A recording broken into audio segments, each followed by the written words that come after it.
Welcome back to Exploring Whiskey.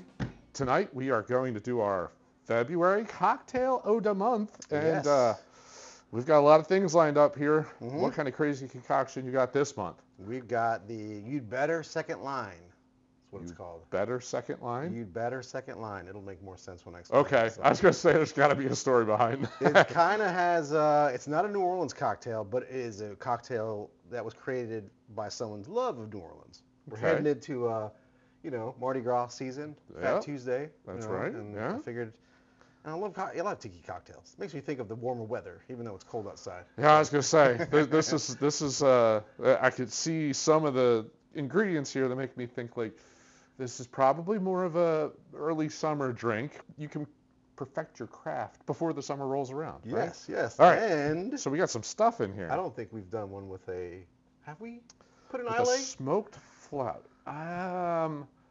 I don't know. We've done it. We obviously did it at our Whiskey Club event. Yes. That had a smoke float in it. I think that's also kind of what influenced my brain a little bit. Yeah. So. I want to say I thought we did one where there was a small float, or we thought to add a small float, but I can't think of what it was. It wasn't the buck, or it was something. It was something along those lines. So. Yeah, there was something that we'll have to we go did back do. The cocktails. Yeah. And take a look. We've done a few. Yeah, so we're getting up there. All right, but we've got some Orgeat. I see this. Yep. We've got Chinola? So it's a bourbon cocktail. Yeah, we got a Chinola. So it's a Dominican passion fruit liqueur. Passion fruit liqueur. The original cocktail calls for a passion fruit syrup, but why not a little bit more booze in a cocktail? Exactly. This is it's delicious. Served nice and chilled. It's really sweet, but it goes in a lot of things. I throw it in daiquiris, margaritas, all kinds of cocktails. Yeah. Actually, I made a whiskey sour for you once with it in there as well. You probably, it's one of the 800. Sure, I'm sure it was delicious. A couple different bitters. Got to have the Peychaud in there to throw it back to New Orleans. Got to do the New Orleans. Yeah, that's right. All right, we've got some lemon juice, and beautiful. All right, I guess I'll step away, let him start working his magic. All right, the You'd Better Second Line, created by bartender Brian Maxwell. He's actually from Pennsylvania. Go Birds! Go Birds! I think he might be from Pittsburgh, but we don't hold it against him. I'm not exactly sure. But anyway, bartender, historian, he's creator of, he's got a great website called the Shaker of Cocktails. It's like, that's like the coolest nickname ever for a bartender. Shaker of Cocktails. But it's a really cool website. It's got a lot of whimsical plays on modern cocktails, older cocktails, and how they sort of fit in historically. So really cool website. Check him out. As I said before, he's native Pennsylvanian. Moved to New Orleans. I guess he visited a few times and just fell in love with the city, the Crescent City, which I didn't know New Orleans was called the Crescent City because of the way Mississippi sort of carves it out. But yeah, he fell in love with parades and the music in New Orleans. Moved back after a failed bar attempt during the pandemic, which happened to a lot of people. So moved back to Philly, and he created this cocktail out of homage and his love for the city. So the second line reference. Historically, a second line is a civil rights movement for the African American community. They would come outside and peacefully meet and gather, not really protest, but it was essentially just a meeting and gathering and voice of minds. It ties back to the mid and late 19th century. But presently, nowadays, a second line is it's a referral to a parade, a celebratory parade, which happens all the time down in New Orleans, especially on Sundays. If you go there this Sunday, I guarantee there'll be 1 to 2 that happen. These celebratory parades are usually either funerals, weddings, a lot of times bar and restaurant patrons. When they make a new spot, they'll come out dressed real flamboyantly, have the brass band out with them, and they'll march the streets and just sort of introduce themselves to the city. And that's so the parade sort of consists of 2 lines. There's a main line, which those people are part of. So the main event, so to speak, is the main line or the first line. And the second line is basically intended for people to follow in and just party with them. So, and not like the traditional Mardi Gras parades or the Fat Tuesday parades. Those parades are they're really strict and they're built. These parades are just ebb and flows. You're sitting on the side of the road, they'll pick you up and they bring you right into the party. So it kind of has the second line sort of means a place in the parade. It stands for the parade, and it also talks about the dancing that happens sort of behind the people. So there's a certain way, I guess, people dance and they kind of strut around as they're following the parade. And if you see people dancing in New Orleans like that, you might hear people go, oh, look, they're second lining over there. So that's the reference. And then you better second line means you better go have a good time. That's what I'm thinking this cocktail means. So as we talked about earlier, this is a bourbon cocktail. We've got, what do we got here? Yeah, we got a barrel proof. This is a Cardinal Spirit. Nice. What is this, 100 and... 23. Yeah, 123, math. 123 proof.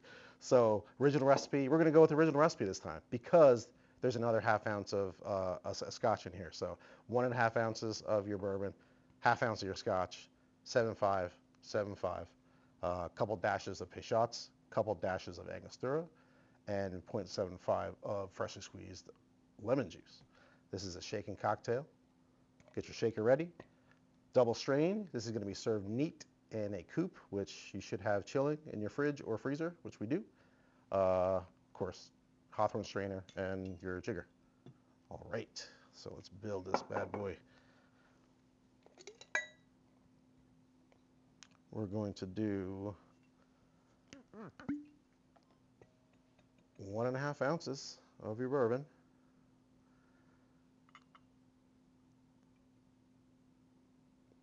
Oh, I forgot to mention, it's just Kevin and I tonight.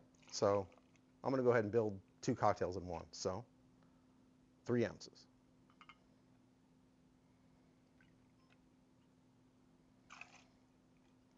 We're going to be doing a full ounce of, we got an Ardbeg Tang. This is going to be, it's going to be nice. All right, where's the ounce? Where's the ounce? Right here.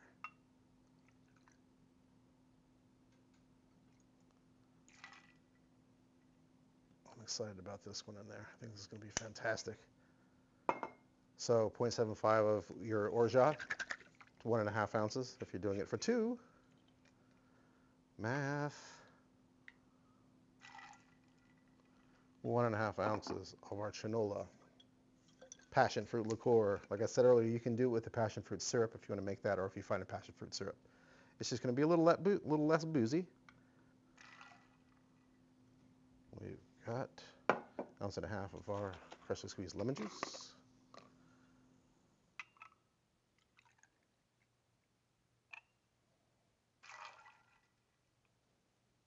Bitters. 2 dashes, or it's 4. We're doubling up. And 4 of our classic Angostura.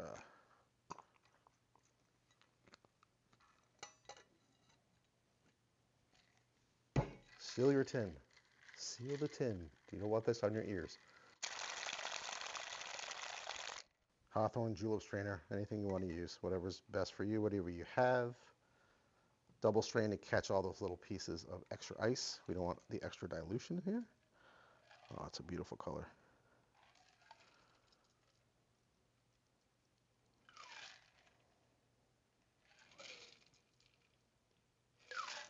Well, these are going to be to the brim.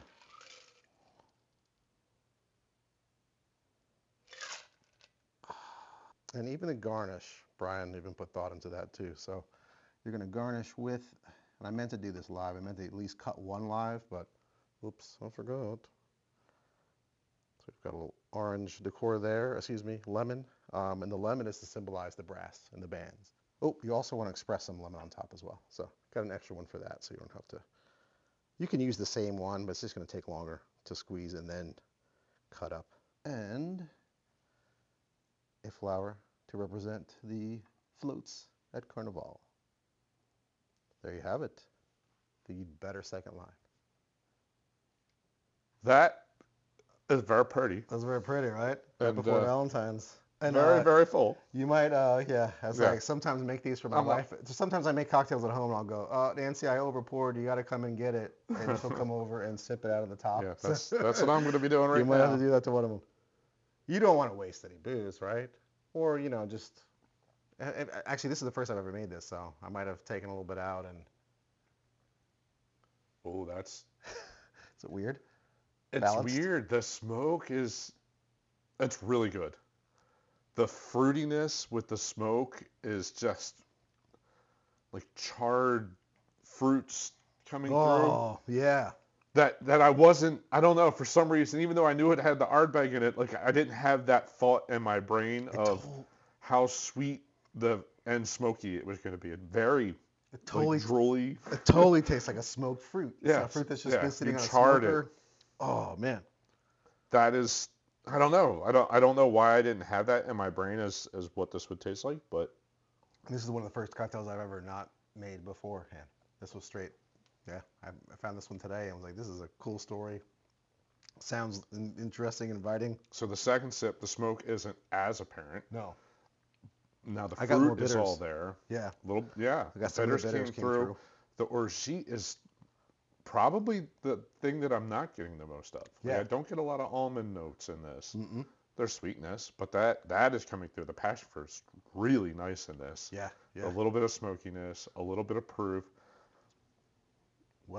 Well-rounded cocktail. Yes. Now this is totally June is probably the time frame of this would be a great cocktail in June. Yeah, start off. If it's too hot, that might not be great, but I can see this with an appetizer at the beginning. Very nice. Yeah, very great with an appetizer. Yep. Especially the smoke. You could even do like charcuterie, like I was just gonna say smoked meats. A cheese, meats, or I was thinking just something real salty, like a crispy something salt. I think that's one thing that's missing. There's no brine going on in there. A little bit maybe with the. Ardbeg's not it's more of a smoke note. There's a little bit, but it's not real medicinal Band-Aidy, briny coming through. That gets better with each sip. Yeah. Like it was already a cool balance and mix but now it's just kind of like melding together a little bit better, which a neat cocktail's not supposed to change. Yeah, and as I sip it, okay, now here's this, or now this is the star. The first time it was totally was the Ardbeg, yeah. Yeah, and then now it's the play of this fruit and delicious. That's stuff. A great cocktail. Yeah, that's a lot of fun. Thank you. Yeah, it's a lot of fun. Cool little story. Yeah, it was a really cool story. And hopefully he's from the Eastern PA. And apparently PA is a Jersey thing of saying PA because a lot of people comment PA as a joke, I think. Apparently they don't call it that. So Pennsylvania. But if he's from Eastern Pennsylvania, go Birds. Just winning the Super Bowl in New Orleans kind of plays all together, doesn't it? Gosh, I didn't even think about that part either. Yeah. It's all full circle. All plays together. Yep. A little bit more of the Orgeat. Yeah, that's amazing. Fun cocktail, a lot of little pieces, but really came together well. Yeah. Very enjoyable.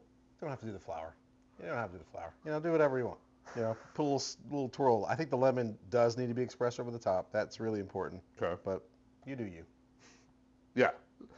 There's a level of commitment to get a flower to float in your cocktail that maybe you don't want to do for your home cocktails. True.